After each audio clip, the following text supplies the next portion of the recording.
All right, buckle up, because today we're going deep on GPS. Really diving in. Yeah, not just how to use it. I mean, we all know how to get to the nearest coffee shop, right? Right. But the history, the tech, the global impact, it's a fascinating story. Absolutely. Declassified military programs, atomic clocks in space. It's even got that Cold War intrigue. Yeah, it's funny. It's a system that seems almost magical when you think about it. Right. When you really break it down. I mean, we use it every day. Yeah. But how often do we stop and think, wait, this little blue dot on my phone is using signals from space to tell me exactly where I am on Earth? Right. It's kind of mind-boggling. It really is. And you know what's so fascinating is that GPS, the Global Positioning System, it solves a problem that once seemed impossible. Think about pinpointing your exact location. Anywhere. Anywhere on the planet. Yeah. Using signals from satellites. Thousands of miles away. Thousands of miles away, yeah. It's incredible. That's some serious ingenuity at work. Some real bright minds came together for this. So it's not just like those, those location games we used to play as kids where it's like, oh, you're warm, you're cold. It's similar in concept, but the technology is light years ahead. Oh. Instead of relying on sound waves, which are relatively slow, right. GPS uses radio waves traveling at the speed of light. Oh, yeah. That's how it can give you that real-time location data with incredible accuracy. Okay, that makes a lot of sense. Yeah. But how did this whole system, how did it even come about? What's the origin story here? Well, as with a lot of technological marvels, GPS, it has its roots in military necessity. Okay. During the Cold War, the United States needed a reliable way to track its submarines, especially the ones carrying ballistic missiles. Oh, okay. They needed to know their exact location before launching those missiles. Timing is everything, right? And they needed that information fast. Submarines, missiles, the Cold War. Yeah. This is already sounding like a spy thriller. Oh, yeah. It's got it all. The Navy, they developed this early system called transit. Transit. Which used the Doppler effect to determine location. Huh? That same effect that makes a siren change pitch as it passes you. Right. I remember that from, high school physics. There you go. But why wasn't transit good enough? That's a good question. Yeah. Well, transit could only provide a location fix, a fix on where you are about once an hour. Oh, wow. Which, if you're a submarine, it's not bad. Yeah, you've got time. You're underwater. You're not really going anywhere fast. Right. But for the Air Force, for their jets, way too slow. They needed something much quicker. Ah, so the need for speed, it drives innovation, as always. Absolutely. Always pushing the boundaries. Yeah. And that's where the story gets even more interesting. Okay, I'm ready. It turns out that both the Air Force and the Navy were working on their own separate navigation systems, each with their own, strengths and weaknesses. Right. So you've got the Air Force. They had a system called Mosaic. Mosaic? And then the Navy, they were developing something called Timation. Timation, yeah, that was their baby. Okay, so we've got the Air Force and the Navy. Two branches. Each with their own system. Their own approach. It's like a technological arm wrestling match. A little bit of competition. Never hurt anybody. Right. Exactly. Healthy competition. So what happened next? Did one of them just completely crush the other one, or? Well, it's like the old saying goes, if you want to go fast, go alone. If you want to go far, go together. Okay. Somebody had the bright idea to combine the best elements of both systems. Oh. And that's how Project 621B was born. Project 621B.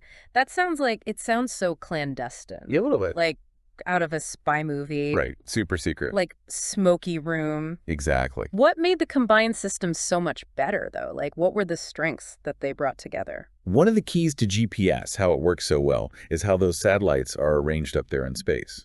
Okay. It's not just random. They're not just floating around willy-nilly up there. Right, because I've always sort of pictured it as you slice the Earth like an orange. Yeah. And then each segment has a couple satellites. Yeah, it's imagine those segments, but instead of segments, you've got these orbital paths, right? With satellites carefully spaced out, almost like beads on a string. Okay, so there's a method to the madness. Oh, yeah, there's a lot of strategy that goes into it. So how many satellites are we even talking here? You've got 24 core satellites. Oh, okay. Plus backups. Okay, so a lot. Orbiting in 6 different paths. Wow.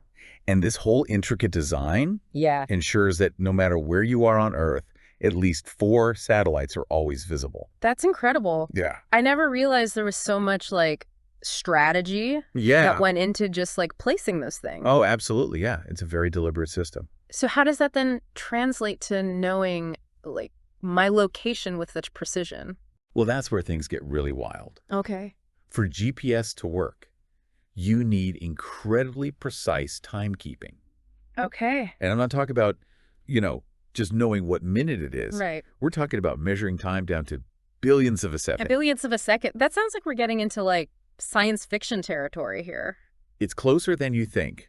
It's all thanks to these things called atomic clocks. Okay. Every GPS satellite carries its own little atomic clock, Wow. accurate to within a few nanoseconds. Okay. And that level of accuracy, that's crucial because it lets us measure the time it takes for a signal to travel from the satellite to your GPS receiver, your phone or your in-car navigation system. Okay, I'm trying to follow here. So you're saying we're using the time it takes for the signal to travel to figure out location. Exactly. It all comes back to that good old basic physics, right? Radio waves, they travel at the speed of light, Right. which is a constant. So if we know exactly when a signal was sent from that satellite and exactly when it was received by your device, we can calculate the distance between you and that satellite. Distance equals speed multiplied by time. Exactly. Okay, that makes sense, but that's for one satellite. Right. How do we go from that one measurement to, like, my pinpoint on the map? That's where having multiple satellites in view comes in. Okay. So you're receiving signals from at least 4 satellites simultaneously. Okay.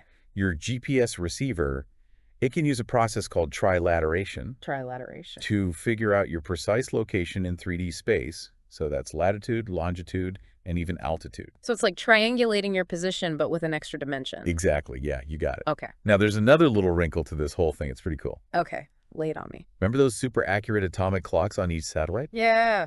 Well, it turns out that time itself isn't as straightforward as we might think. What do you mean time isn't, like, a constant? Well, this is where Einstein comes in, his theory of relativity. Oh, boy. Because the satellites are moving so fast and experiencing weaker gravity than we are down here on Earth, Yeah.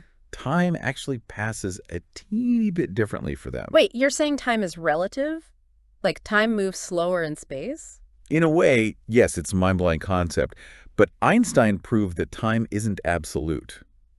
It's affected by things like speed and gravity. Wow. And while those differences are incredibly small, Yeah. they're significant enough to throw off GPS accuracy if we don't account for them. So you're telling me that these atomic clocks, they're not just keeping time, they're also, like, accounting for Einstein's theory of relativity? Precisely. The system has to compensate for these relativistic effects. Otherwise, your GPS would be off by miles. So next time someone tries to tell me that Einstein's theories are just, like, theoretical physics with no real-world application, I'll be like, excuse me, they're literally in my pocket helping me find the nearest coffee shop. Exactly. It's a perfect example of how those abstract scientific concepts have real practical implications. But, GPS isn't just about finding your way around town. Right. It's used in a surprisingly wide range of applications. No, like what? Oh, tons of stuff. Yeah. It's pretty mind-blowing. Yeah. Like GPS, it plays a big role in keeping our communication networks in sync. Okay. Cell phone towers, for instance, they use GPS signals to make sure their clocks are synced up. Huh. Okay. Which, that's crucial for things like routing calls and making sure data transfers smoothly. That makes sense, actually, now that you mention it. Yeah. I feel like when my phone, like, has a really good GPS lock, my signal tends to be better. It's all connected. Okay. It's not just communication, though. What else?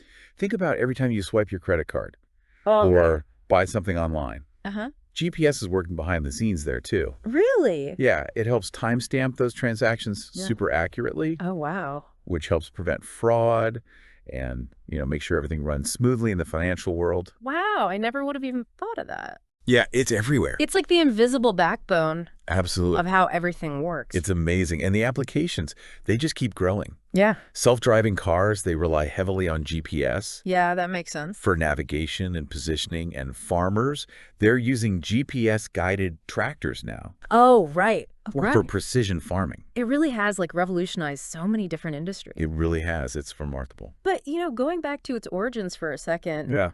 You mentioned that it started as this, like, military project. Right. So what's its role in the military today? Is it still as important? Oh, absolutely, if not more so. Really? GPS is essential for modern militaries all over the world, guiding missiles, coordinating troops, surveillance, reconnaissance, you name it. It's kind of like a powerful reminder that even though we use it to, like, find our way to a party, it has these, like, other applications that are a little more A little more high stakes. high stakes, exactly. Yeah, definitely dual use technology. It makes me wonder, though, like, all this reliance on GPS, Uh-huh. what would happen if the signal just went down one day? Oh, man. Would everything just grind to a halt? It would cause some major disruptions, that's for sure. Oh, wow. Transportation systems, financial markets, even emergency services, they'd all be impacted. Really? Trying to coordinate anything would be a nightmare. Ah. It really makes you realize Yeah. how reliant we've become on this, invisible system. It's a little unsettling. Yeah, A little bit. to think about. It really highlights the importance of not putting all our eggs in one basket, technologically speaking, Yeah, of course. Having backup plans, alternative systems. Right. Just in case. Right. You never know. Maybe we should all, brush up on our map reading skills. Right. Would hurt. Just in case. Exactly. Go back to the basics. Go analog. Right. Dust off those compasses. Yeah, exactly. But on a more serious note, Yeah. it's important to remember that GPS, as amazing as it is, it's still human-made. Right. And like anything we create, It has its flaws. it has its limitations. It's not foolproof. So what's the takeaway here? Like, when our listeners are, Yeah. driving to work tomorrow or Right. using it to find a new restaurant, like, what should they be thinking about? Well, next time you pull out your phone, Yeah. you see that little blue dot, right? Just take a second to appreciate everything that goes into making that happen. Yeah, it really is incredible. All those satellites, the mind-blowing science, the ingenuity. Yeah. It really is a testament to human innovation, wouldn't you say? It is. But it also reminds us that we're all connected, and Yeah. it's on us to use technology responsibly. Think about the impact it has. Exactly. Yeah. Exactly. Yeah. Think about the implications. It's been a fascinating deep dive It has. into the world of GPS. Yeah, a lot to unpack there. Any final thoughts for our listeners before we wrap up here? Here's something I think is interesting to think about.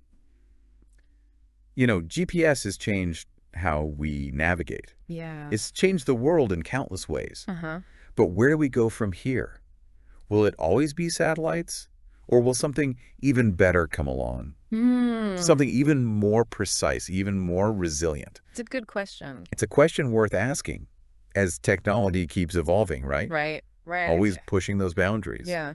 Who knows what the future holds? It's an exciting time. It really is. Well, on that note, thanks for joining us for this deep dive into the world of GPS. My pleasure. And until next time, keep exploring, keep learning, and keep asking those thought-provoking questions. Absolutely. I'm with you on that.